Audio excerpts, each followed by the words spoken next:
Bienvenue à tous, bienvenue à ceux qui ont l'habitude des rendez-vous et puis à ceux qui nous rejoignent ce soir pour la première fois. Alors ce soir, on est dans la semaine de la biodiversité. Le 22 mai, c'était la journée internationale de préservation de la biodiversité. Et ici, le CAE de Loire-Atlantique est intégré à l'agence Loire-Atlantique Développement.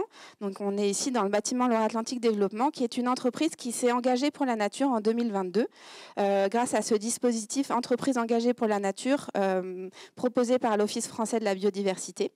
Donc avec un plan d'action pluriannuel et des actions aussi bien dans nos pratiques professionnelles à tous que dans la sensibilisation, la formation. Et donc cette semaine, aux salariés de l'agence est proposée une semaine de la biodiversité avec différents rendez-vous. Et donc je remercie les collègues qui sont là ce soir, qui participent à ce rendez-vous aussi dans le cadre des propositions qu'on leur a fait cette semaine. Alors, jardiner un sol vivant, donc c'est la thématique qu'on vous propose ce soir. Concevoir son jardin avec une terre fertile.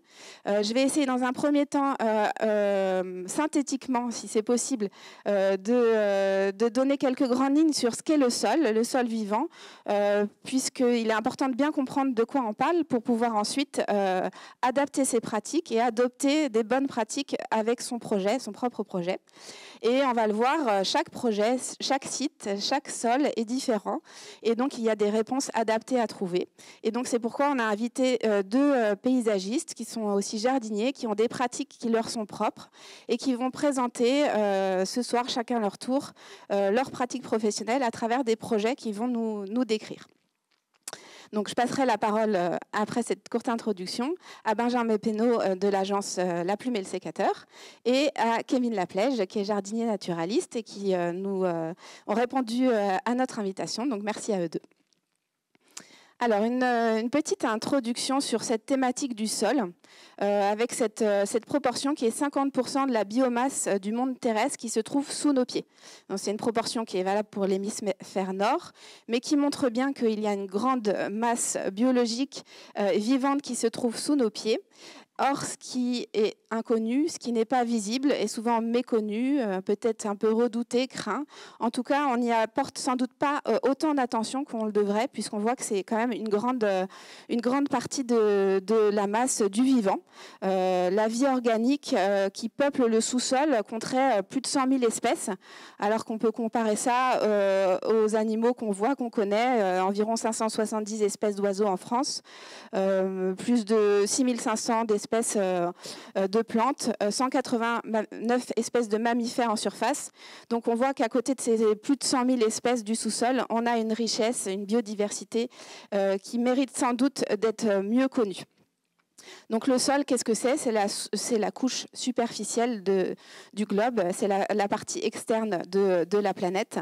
Et ce monde souterrain est capable de beaucoup de choses, il nous rend beaucoup de services. Il peut réguler les débits des rivières, apporter de la fertilité, contribuer à nourrir le vivant. Donc on va essayer de s'y intéresser. Mais l'enjeu, c'est aussi que ce sol est fortement dégradé. Depuis l'après-guerre, de plus en plus, un tiers des surfaces arables sont menacées de dégradation. Et donc, il est important de bien connaître ce qui contribue à dégrader le sol, les pollutions, les pressions, nos pratiques d'aménagement, nos pratiques agricoles. Tout cela aggrave la qualité des sols. Et plus le sol est aggravé, plus la qualité du sol est aggravée, moins il va jouer son rôle et plus il va contribuer au dérèglement climatique. Donc on est dans un cercle vicieux qui s'installe en notre défaveur. Alors comment nous, à notre échelle, on peut agir ? Un petit chiffre, en France, les jardins français couvrent 1 million d'hectares. C'est 4 fois plus que les surfaces de réserve naturelles qu'on a aussi en France. Donc c'est un levier aussi d'action qui est en notre capacité de saisir la parcelle de notre jardin, la parcelle sur laquelle on a un pouvoir d'action et de choix, va contribuer à rentrer dans une grande trame On parle aujourd'hui de trame brune, c'est-à-dire les continuités écologiques du sol.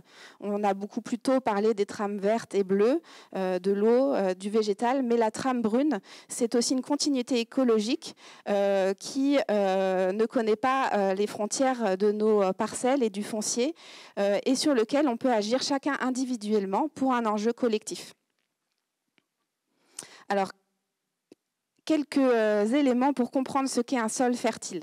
J'ai voulu juste donner les 4 grandes fractions qui composent le sol pour essayer de comprendre et ensuite être capable d'analyser le sol qu'on va pouvoir travailler dans notre jardin. Donc une partie, la première partie, la plus grande, 45% environ, c'est la fraction minérale. Donc c'est la part qui est issue de la dégradation de la roche-mère. La roche-mère, donc c'est le sous-sol qui subit l'érosion avec l'eau, le vent, et petit à petit va se fragmenter et contribuer à alimenter la couche supérieure du sol. Et c'est par cette roche-mère, donc par la nature de la roche-mère, les caractéristiques, que le sol va avoir une texture plus ou moins sableuse, limoneuse ou argileuse, que cela va donner le degré d'acidité et la structure qui permet l'aération, la circulation de l'air et de l'eau. À côté de cette fraction minérale, on a la fraction organique, donc la part organique, la matière organique qui va en surface se décomposer. Seulement 5%, mais c'est par là que va arriver le vivant. Donc il est propice au vivant, source d'énergie, c'est ce qui va former l'humus et qui va permettre au sol de résister à la dégradation, de se stabiliser. On le verra comment. À côté de ces 2 grandes parts qui forment quand même la moitié de la composition de notre sol, on a une part importante qui est la fraction gazeuse.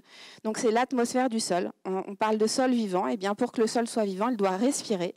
Sans oxygène, les plantes ne pourront pas s'enraciner. Et c'est ce qui fait qu'une des majeures dégradations, une des plus importantes dégradations que peuvent connaître nos sols, ce sont les compactages et les tassements qui vont empêcher au sol d'avoir ces propriétés qui lui permettent d'être vivant.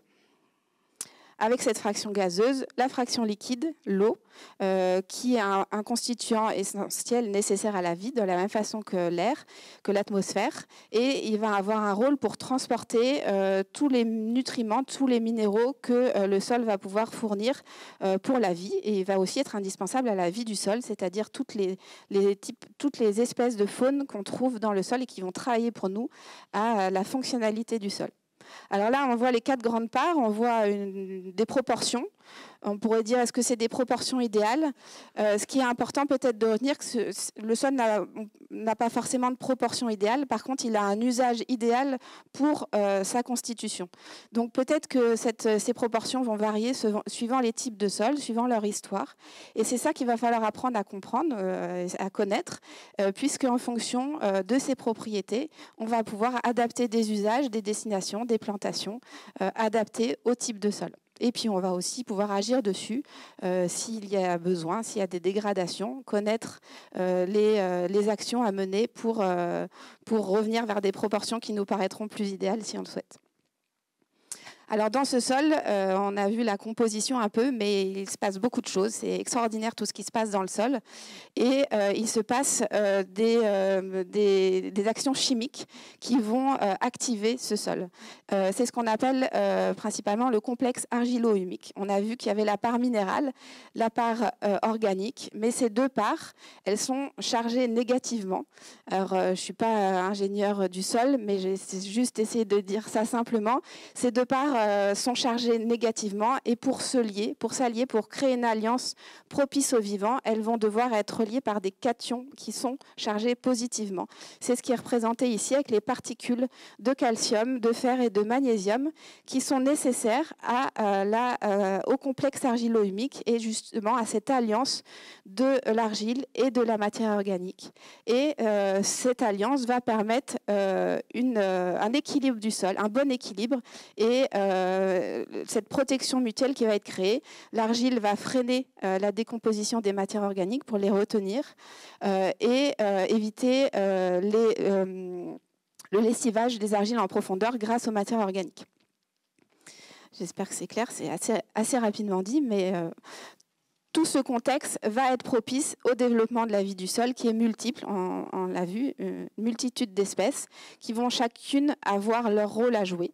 Il y a les architectes du sol qui vont structurer le sol, il y a ceux qui vont recycler le sol, recycler la matière organique pour l'injecter dans le sol et libérer des nutriments, des minéraux. Il y a aussi ceux qui vont réguler les autres espèces du sol et vont jouer un rôle important pour équilibrer cette faune du sol. Et cette faune, elle va de la plus petite bactérie jusqu'en passant par voilà, le mycélium, les acariens, les colamboles, les fourmis, les araignées, les vers, et puis on va aller jusqu'à même la mégafaune, les taupes, tous les animaux qui ont une partie de leur cycle de vie qui se fait dans le sol. Tout ce fonctionnement va arriver avec un équilibre du sol qui va servir le végétal, qui va servir la vie. Et on peut comprendre aussi, ce qui est important à comprendre, c'est que le végétal va puiser ses ressources. Alors il puise en partie, là c'est un jeune pin, on voit avec la partie aérienne qui va puiser dans l'air et dans la couche extérieure des nutriments, la photosynthèse, etc. par l'extérieur. Mais sous le sol, il va puiser aussi tout ce dont il a besoin par les racines, et on voit qu'ils vont se démultiplier plus le sol va être fonctionnel pour lui, mais ils vont aussi interagir avec le sol, c'est-à-dire que la plante va aussi rendre des services au sol, qui va activer tout ce qui est mycorhize, tout ce qui est échange de minéraux, et donc le sol, la plante, que ce soit dans son cycle de vie vivant, puis dans son cycle où elle va mourir et elle va laisser des racines dans le sol, va alimenter ce cercle vertueux et ce cycle de vie qui se prolonge. Alors, c'est vraiment les grandes lignes, mais je pensais que c'était important. Je vous encourage, on a préparé avec Marion, qui est au centre de documentation, une bibliographie pour aller plus loin, si vous avez envie, parce que voilà, toute cette connaissance, elle encourage à bien comprendre ce qui se passe dans son jardin et à trouver les clés. Donc, c'est très important. Donc, c'est différent dans les ouvrages. Je vous ai apporté aussi, alors celui-là, il n'est pas au centre de doc, je l'ai piqué dans la bibliothèque de mes enfants. Il est fait par une illustratrice qui est en Loire-Atlantique, Emmanuelle Housset, et c'est vraiment important de communiquer, de sensibiliser les plus jeunes sur la vie du sous-sol. Voilà, dès le plus jeune âge, les enfants sont très réceptifs à l'observation et à aller voir ce qui se passe. Donc, la sensibilisation de ce milieu méconnu, elle est vraiment très importante. Une autre source possible aussi, partagée par nos collègues de Loire-Atlantique Développement, avec 2 podcasts. La vie partout, qui est un podcast assez récent, il y a quelques épisodes, mais l'épisode 1 s'appelle « D'où vient le sol ?» et le 3 « À quoi servent vraiment les vers de terre ?» Donc, si vous voulez aller plus loin dans ce qu'on a posé ici comme introduction, donc La vie partout, et puis c'est aussi une ressource sur Instagram. Et puis Baleine sous gravillon, qui est un autre podcast sur le vivant, dont la devise est « On protège mieux ce qu'on connaît mieux ». Donc, peut-être certains d'entre vous le connaissent déjà, mais voilà, des ressources pour prolonger la réflexion. Alors, une bonne dynamique de sol vivant, pourquoi est-ce qu'on s'intéresse à cette dynamique? C'est parce qu'elle bénéficie au jardin et donc aux jardiniers. Donc, avant de passer la parole aux intervenants, quelques clés. La première, connaître son sol et observer son jardin. La première chose qu'on peut conseiller, c'est de faire des recherches sur le site qu'on occupe. Quels sont les usages précédents? Si on a des indications sur le sol, c'est bien, mais les usages qui ont eu lieu avant, en ville, il peut y avoir eu d'autres activités précédemment qui auront transformé le sol. Est-ce qu'il a été en friche? Est-ce qu'il y a eu une activité qui a entraîné une pollution en milieu plus rural? Est-ce qu'un sol a été labouré? Quelles cultures ont été menées sur ce sol? Toutes ces indications vont nous donner des clés pour comprendre la dynamique actuelle de notre sol. Les observations, c'est aussi des petits tests qu'on peut faire dans son jardin. Le test du boudin, c'est pas très joli, mais voilà, prendre la terre, la malaxer et voir comment elle réagit. C'est un test qui peut être mené pour savoir si le sol est plutôt sableux, il va être s'effriter très vite, ou plutôt argileux. Là, on va avoir un boudin plus fin qui va bien se former. Tous ces tests, ils sont précisés dans les livres que je vous ai recommandés, donc n'hésitez pas à les chercher. Mais vraiment l'observation des profils, juste en creusant un tout petit peu, l'observation de la faune, l'observation de la flore. Il y a des plantes qu'on dit bio-indicatrices, donc leur présence va nous indiquer la nature du sol, s'il a été tassé, compacté. Il y a aussi des livres très bien faits et sur des ressources sur Internet pour trouver ça. On peut aussi faire appel à des professionnels pour faire une analyse de sol, parce qu'une analyse de sol, c'est bien, mais il faut pouvoir l'exploiter, l'analyser.